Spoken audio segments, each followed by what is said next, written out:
सुप्रभात बच्चों, आज हम आपकी पाठ्य पुस्तक हिंदी के पाठ 5 का अध्ययन करेंगे, जिसका शीर्षक है पंचतंत्र की कहानी। बच्चों, जो ये पाठ है विष्णु शर्मा जी द्वारा रचित है और इसमें बताया गया है कि हमें किस प्रकार से बुद्धिमत्ता के साथ कार्य करना चाहिए। अगर हम बुद्धि का प्रयोग नहीं करते तो हमारी जो सीखी हुई सारी विद्याएं वो व्यर्थ चली जाती हैं। तो चलिए पाठ को पढ़ते हैं और जानते हैं पंचतंत्र की एक कहानी को। पाठ 5, पंचतंत्र की कहानी।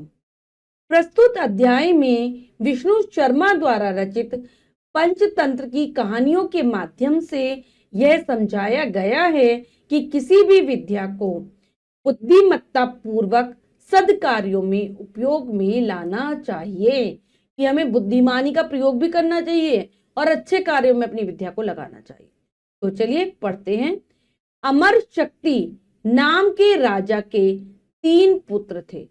वे तीनों निकम्मे, उद्दंड और मूर्ख थे। तो राजा है अमर शक्ति और उसके 3 पुत्र हैं, 3 बेटे हैं, लेकिन तीनों ही बेकार थे, निकम्मे यानी कि कोई भी काम नहीं करना चाहते थे, मूर्ख थे, बेवकूफ थे बिल्कुल, और उद्दंड यानी कि जो कि उल्टा पुल्टा सब कुछ करते हैं वो थे। उनके नाम बहुशक्ति, उम्र शक्ति तथा अनंत शक्ति थे। तीनों के ये नाम थे। राजा ने अपनी मंत्री सुमति की सलाह पर अपने तीनों पुत्रों को आचार्य विष्णु शर्मा को यथोचित शिक्षा देने के लिए सौंप दिया। तो जो राजा का मंत्री था, जिनका नाम था सुमति, वो कहते हैं, राजा को सुझाव देते हैं कि अपने तीनों पुत्रों को आचार्य विष्णु शर्मा जी से यथोचित, जो कि इनके लिए उचित हो, ऐसी शिक्षा दिलवाइए। और इसके लिए वो उनके पास उन्हें भेज देते हैं। इसके बदले राजा ने आचार्य जी को 500 गांव भेंट करने को कहा। और इसके बदले में क्या कहा राजा ने, कि अगर तुम मेरे बच्चों को अच्छे से शिक्षा दे दोगे, बदले में मैं तुम्हें 500 गांव दूंगा। आचार्य ने कहा, राजन, मेरे पास ऐसी संपत्ति है जो बांटने और अभ्यास करने से बढ़ती है। मुझे तो चिंता मात्र इस बात की है कि आज राजपुत्र ऐसे हैं तो कल का राजा कैसे होगा, तो कल का राजा कैसा होगा। बट क्या कहते हैं वो, मुझे तो चिंता मात्र इस बात की है कि आज राजपुत्र ऐसे हैं तो कल का राजा कैसा होगा। तो वो कह देते हैं कि आचार्य जी कहते हैं कि मेरे पास तो ऐसी विद्या है, ऐसी संपत्ति है, जिसको मैं जितना भी बांटता हूँ उतनी बढ़ती है। यानी कि उनके पास विद्या रूपी धन था, और विद्या क्या होती है, बांटने से, अभ्यास करने से बढ़ती है। लेकिन वो कह रहे हैं, मुझे तो केवल एक ही चिंता लगी रहती है कि आपके जो पुत्र हैं, आज राजा के पुत्र ऐसे हैं तो कल इनमें से कोई राजा बनेगा तो कैसा होगा राजा। गुरुजी ने बिना कुछ लिए लोकहित के लिए 6 महीनों में ही राजपुत्रों को ज्ञान एवं राजनीति सिखाने का वचन दिया। तो कह देते हैं, मुझे कुछ नहीं चाहिए, लोकहित यानी कि समाज की भलाई के लिए मैं इन 6 महीनों में ही राजा के, आपके तीनों पुत्रों को ज्ञान सिखाऊंगा और राजनीति सिखा दूंगा, वचन देता हूं। विष्णु शर्मा राजपुत्रों को वन में स्थित अपने आश्रम में ले गए। वे रोज एक नई कहानी सुनाकर उन्हें ज्ञान और नीति की शिक्षा देने लगे। एक दिन उन्होंने एक कहानी सुनाई। तो जो विष्णु शर्मा थे अपने साथ वन में ले जाते हैं और वहां पर अपने आश्रम में उन्हें रखते हैं और रोजाना एक कहानी सुनाते हैं जो कि नीति से संबंधित थी। और एक दिन वो कहानी सुनाते, क्या कहानी सुनाते हैं, एक गांव में 4 मित्र रहते थे। उनमें से 3 ने बहुत सी विद्याएं पढ़ी थी। इन विद्याओं पर उन्हें बहुत अभिमान था, लेकिन उनमें सामान्य बुद्धि का अभाव था। तो गांव में 4 मित्र थे, ठीक है, बहुत अच्छे मित्र थे। उनमें से जो 3 थे ज्ञानी थे, उन्हें विद्या आती थी, बहुत सी विद्याओं के बारे में उन्होंने शिक्षा ग्रहण की थी और बहुत अभिमान भी था, उन्हें अपनी विद्याओं पर घमंड करते थे। लेकिन उनमें जो सामान्य बुद्धि होनी चाहिए कि वक्त पड़ने पर हमें किस प्रकार से विद्या का उपयोग करना है, क्या नहीं करना है, उसका अभाव था, यानी कि कमी थी। जो चौथा मित्र अधिक पढ़ा लिखा तो नहीं था, परंतु बुद्धिमान था। वह हर कार्य सोच विचार कर करता था। लेकिन जो चौथा वाला जो उनका मित्र था वो ज्यादा पढ़ा लिखा नहीं था। लेकिन बुद्धि थी उसमें, बुद्धिमान था और जो भी कार्य करता सोच समझ कर करता था। एक बार उन मित्रों ने नगर में जाकर धन संग्रह करने का निश्चय किया। वे चारों यात्रा पर निकल पड़े। तो उन्होंने एक दिन सोचते हैं तीन चारों मित्र कि हम नगर में जाते हैं, गांव में रहते थे कि नगर में जाते हैं और वहां पर अपनी विद्या के माध्यम से धन इकट्ठा करेंगे, संग्रह मतलब इकट्ठा करेंगे, और चारों अपनी यात्रा पर निकल जाते हैं। जब वे जंगल से होकर जा रहे थे तो मार्ग में उन्हें एक मृत शेर का कंकाल दिखाई दिया। उसके अंग प्रत्यंग बिखरे हुए थे। तो जब वो जंगल के रास्ते से निकल रहे होते हैं तो रास्ते में उन्हें कंकाल दिखाई देता है। कंकाल यानी कि जो हड्डियों का जो ढांचा होता है, स्केलेटन कहते हैं आप लोग जिससे, वो दिखाई देता है। और उसके क्या होते हैं, उसका जो सारे जो अंग थे इधर उधर बिखरे हुए थे, यानी कि हड्डियां इधर उधर बिखरी हुई थी। उसे देखकर पढ़े लिखे तीनों मित्रों ने कहा, चलो हम इस शेर के शरीर पर विद्या का प्रयोग कर इसे फिर से जीवित कर दे। तो तीनों मित्रों ने जब उस शेर के कंकाल को देखा तो क्या बोले, हम इस पर अपनी विद्या का प्रयोग करते हैं और इसे जीवित कर देते हैं। ऐसा आपस में कहने लगे वे तीनों। पहले मित्र ने अस्थियों को सही क्रम में लगाकर अस्थि पंजर तैयार किया। तो सबसे पहला जो मित्र था वो क्या करता है, सारी अस्थियों यानी कि हड्डियों को सही क्रम में लगाता है, यानी कि जहां जहां पर जो हड्डी आनी चाहिए थी वहां पर जोड़ता है और एक पूरा ढांचा तैयार कर देता है। अस्थि पंजर हड्डियों का एक ढांचा तैयार कर देता है। दूसरे ने अस्थियों के ऊपर मांसपेशियां जमा दी तथा उनके ऊपर चमड़ा लगाकर शेर का रूप दिया। तो दूसरा वाला मित्र क्या करता है, पहले उस हड्डियों पर मांसपेशियों को चढ़ाता है, यानी कि जो मांस होता है बॉडी में वो चढ़ाता है, और फिर उसके ऊपर चमड़ा यानी कि स्किन लगा देता है, त्वचा लगा देता है और शेर का रूप उसे दे देता है। तीसरा युवक उस मृत शरीर में प्राणों का संचार करने के लिए तत्पर हुआ।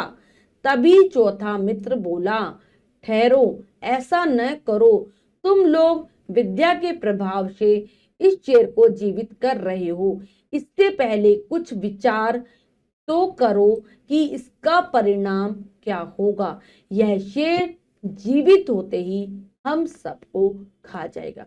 तो दोनों ने जब अपना काम कर दिया तो तीसरा युवक क्या करने लगा, उस मरे हुए शेरों के अंदर प्राण डालने लगा, मतलब उसको जीवित करने लगा। तो जो चौथा मित्र था, जो कम पढ़ा लिखा था लेकिन बुद्धिमान था, वो कहने लगा कि तुम अपने विद्या के प्रभाव से इसको जीवित तो कर रहे हो, लेकिन सोचो तो सही क्या परिणाम होगा, क्या फल मिलेगा इसका हमें, ये जीवित होगा और तो हम सबको खा जाएगा। वो ने कहा। विद्या के अभिमानी उन युवकों को अपनी विद्या का प्रदर्शन करना था। उन्होंने उसकी बात नहीं मानी। तब उस चौथे मित्र ने कहा, यदि तुम्हें अपनी विद्या का चमत्कार दिखाना ही है तो दिखाओ, बस एक क्षण रुक जाओ, मैं पेड़ पर चढ़ जाऊं, तब इस शेर को जीवित करना। तो जब वो उन्हें, क्योंकि घमंड था अपनी विद्या पर, वो चौथे मित्र की बात नहीं करते मानते, क्योंकि उन्हें प्रदर्शन करना था, दिखावा करना था, तो वो बात नहीं मानते। तो वो कहता है कोई बात नहीं, तुम्हें अपनी विद्या का जो चमत्कार है, कमाल है, दिखाना दिखाओ, लेकिन एक क्षण रुक जाओ, मैं पेड़ पर चढ़ जाता हूं, तब तुम इस शेर को जीवित करना। इतना कहकर वह पास के ही एक पेड़ पर चढ़ गया। उसने इतना कहा और पेड़ पर चढ़ गया। तीसरे युवक ने अपनी विद्या का प्रयोग कर शेर को जीवित कर दिया। शेर ने अपने सामने तीन युवकों को खड़े देखा। उसने हवा में पूंछ लहराई, उसकी दहाड़ से सारा जंगल गूंज उठा। शेर ने तुरंत झपटकर उन तीनों को मार डाला। तो क्या करा फिर, जब वो पेड़ पर चढ़ गया चौथा मित्र, तो उसने अपनी विद्या का प्रयोग किया तीसरे मित्र ने और शेर को जीवित कर दिया। और जैसे ही शेर जिंदा हुआ, उसने अपने सामने तीन युवकों को देखा, तीन आदमियों को देखा, तो हवा में पूंछ लहराई, जोर से दहाड़ा और तुरंत उन पर झपट्टा मारकर एक एक कर उन तीनों को खा गया, मार डाला उन तीनों। शेर के जाने के पश्चात चौथा युवक पेड़ से उतरा। उसने सोचा कि शास्त्रों और विद्याओं में कुशल होना ही पर्याप्त नहीं है, लोक व्यवहार की बातें समझना तथा अच्छे बुरे की पहचान होना भी जरूरी है। थोड़ी देर बाद शेर वहां से चला जाता है। उसके बाद जो चौथा मित्र था पेड़ से उतरता है और कहता है कि केवल विद्याओं में पारंगत होना, कुशल होना पर्याप्त नहीं है, काफी नहीं होता, क्योंकि हमें लोक व्यवहार की, जो हमारा सामान्य व्यवहार है, जो दिनचर्या है, रोजाना की जो बातें हैं जो हमें आनी चाहिए, वो समझना भी जरूरी है। हमें ये भी समझना जरूरी है कि क्या हमारे लिए अच्छा है, क्या हमारे लिए बुरा है। विद्या की शक्ति तो बहुत है, परंतु उस शक्ति का बुद्धिमत्ता प्रयोग करना अत्यंत आवश्यक है, अन्यथा वह शक्ति अपना ही विनाश कर सकती है। तो कहते हैं कि विद्या में बहुत शक्ति होती है, जो हम पढ़ते लिखते हैं, जो हम ज्ञान अर्जित करते हैं, उसमें शक्ति तो होती है, बल तो होता है, लेकिन वो बल तभी काम करता है जब हम उसका बुद्धि से प्रयोग करें। नहीं तो वो जो बल होता है हमारा ही विनाश कर देता है, हमें ही समाप्त कर देता है, जैसा कि युवक के मित्रों के साथ हुआ था। इसी तरह की अनेक कहानियां आचार्य विष्णु शर्मा ने राजकुमारों को सुनाई। इस तरह राजकुमारों का ज्ञान तथा योग्यता बढ़ने लगी। विष्णु शर्मा द्वारा सुनाई गई इन कहानियों के संकलन को पंचतंत्र कहते हैं। तो बहुत सारी ऐसी ही कहानियां ज्ञान देने वाली, बुद्धि प्रदान करने वाली आचार्य विष्णु शर्मा उन राजपुत्रों को सुनाते हैं, जिससे उनका ज्ञान तो बढ़ता ही है, उनकी योग्यता भी बढ़ती है। ठीक है, जो चीजें उन्हें समझनी चाहिए थी वो सारी चीजें समझने लगते हैं। और जो ये सारी कहानियां उन्होंने सुनाई थी राजपुत्रों को, इसको ही पंचतंत्र की कहानी कहा जाता है। यही एक किताब है विष्णु शर्मा जी द्वारा लिखित पंचतंत्र, उसमें ये सारी कहानियां संकलित है। ठीक है, तो बच्चों हमने पाठ को अच्छे से समझकर पढ़ लिया है। अब हम पाठ के शब्दार्थ कर लेते हैं। यथोचित, जैसा ठीक हो, राजपुत्र राजा का पुत्र, लोकहित समाज की भलाई, अभिमान घमंड, अभाव कमी, संग्रह, एकत्र करना, अस्थियां हड्डियां, अस्थि पंजर हड्डियों का ढांचा, परिणाम फल, प्रदर्शन दिखावा, क्षण पल, पर्याप्त काफी। तो बच्चों ये है पाठ के शब्दार्थ, जिन्हें आप बहुत अच्छे से याद करेंगे। अब हम पाठ का अभ्यास कार्य कर लेते हैं, जो कि है लिखिए में से पहला प्रश्न पढ़ते हैं, करने का प्रयास करते हैं। तो पहला प्रश्न है, सही विकल्प पर सही का निशान लगाइए। प्रश्न में 3 विकल्प हैं, 2 विकल्प गलत है, 1 विकल्प सही है। हमें सही विकल्प को चुनना है, सही का निशान लगा देना है। करते हैं। इनमें राजा कौन था? अमर शक्ति, विष्णु शर्मा, बहुशक्ति। तो राजा का क्या नाम था बच्चों? राजा का नाम था अमर शक्ति। राजा अमर के तीनों पुत्र थे, बुद्धिमान, निकम्मे, सहनशील। तो वो थे निकम्मे। गुरुजी ने राजपुत्रों को राजनीति सिखाने का वचन दिया, 6 पहर में, 6 दिन में, 6 माह में। तो वो 6 माह में कहते हैं मैं इन्हें राजनीति सिखा दूंगा। धनोपार्जन हेतु जाते समय चारों मित्रों को मिला, मृत शेर, मृत हिरन, मृत हाथी। तो मृत शेर यानी कि मरा हुआ शेर, मृत मतलब मरा हुआ। मृत शेर के जिंदा होने पर उसकी दहाड़ से गूंज उठा पर्वत, नदी, जंगल। तो क्या गूंजा था? जंगल। शक्ति का बुद्धिहीनता से किया गया प्रयोग व्यक्ति का कर सकता है विनाश, उद्धार, कल्याण। तो वो व्यक्ति का विनाश कर सकता है, ये विकल्प सही है। नेक्स्ट है, नीचे दिए गए शब्दों से रिक्त स्थान भरिए। तो बच्चों हमें रिक्त स्थानों की पूर्ति करनी है, उचित शब्दों से करते हैं। विष्णु शर्मा राजपुत्रों को वन में स्थित अपने, कहां ले गए थे? आश्रम। आश्रम में ले गए। इन विद्याओं पर उन्हें बड़ा क्या था? अभिमान, घमंड। एक बार उन मित्रों ने नगर जाकर क्या करा? नगर जाकर क्या करना था उन्हें? धन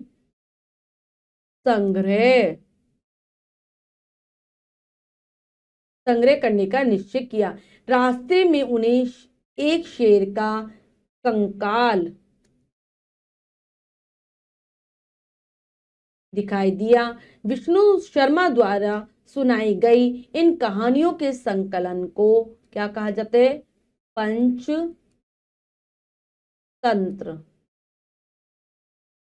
नेक्स्ट है, सत्य कथन पर सही तथा असत्य कथन पर गलत का निशान लगाइए। तो हमें सही गलत बताना है, करते हैं। राजा के सभी पुत्र बुद्धिमान थे नहीं, वो निकम्मे थे। विष्णु शर्मा कहानियां सुनाकर राजकुमारों को ज्ञान और नीति की शिक्षा देने लगे। बिल्कुल सही। शेर चारों मित्रों को खा गया नहीं, वो 3 मित्रों को खा पाया था। चौथे मित्र ने शेर को जीवित किया नहीं, तीसरे मित्र ने जीवित किया था। विद्या का बुद्धिमत्ता पूर्वक प्रयोग करना चाहिए। बिल्कुल सही। अब नेक्स्ट है सही मिलान कीजिए। तो बच्चों यहाँ पर 2 कॉलम दिए गए हैं, आ और बा हमें मिलाना है, मिलाते हैं। राजा का नाम क्या था बच्चों?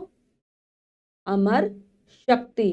पंडित जी का नाम क्या था? विष्णु शर्मा। मंत्री का नाम सुमति। तीनों पुत्र मूर्ख और उद्दंड। कहानियों का संग्रह पंचतंत्र। तो बच्चों ये कार्य हमने अच्छे से समझकर पूर्ण कर लिया है। इसके बाद जो भी कार्य दिया गया है वो आपको स्वयं करना है सुंदर अक्षरों में अपनी अभ्यास पुस्तिका में। बच्चों पाठ के माध्यम से जाना हमने कि जब भी हमें कुछ चीज आती हो, कोई विद्या हमने सीखी हुई हो, उसका प्रयोग हम करें तो बुद्धिमानी के साथ करें, अन्यथा हमें नुकसान उठाना पड़ सकता है। आशा करती हूँ यह पाठ बहुत अच्छे से समझ आ गया होगा। फिर से जरूर पढ़ेंगे, शब्दार्थों को याद कर लेंगे। मिलते हैं अगली कक्षा में नए पाठ के साथ। तब तक के लिए स्वस्थ रहिए, प्रसन्न रहिए। धन्यवाद।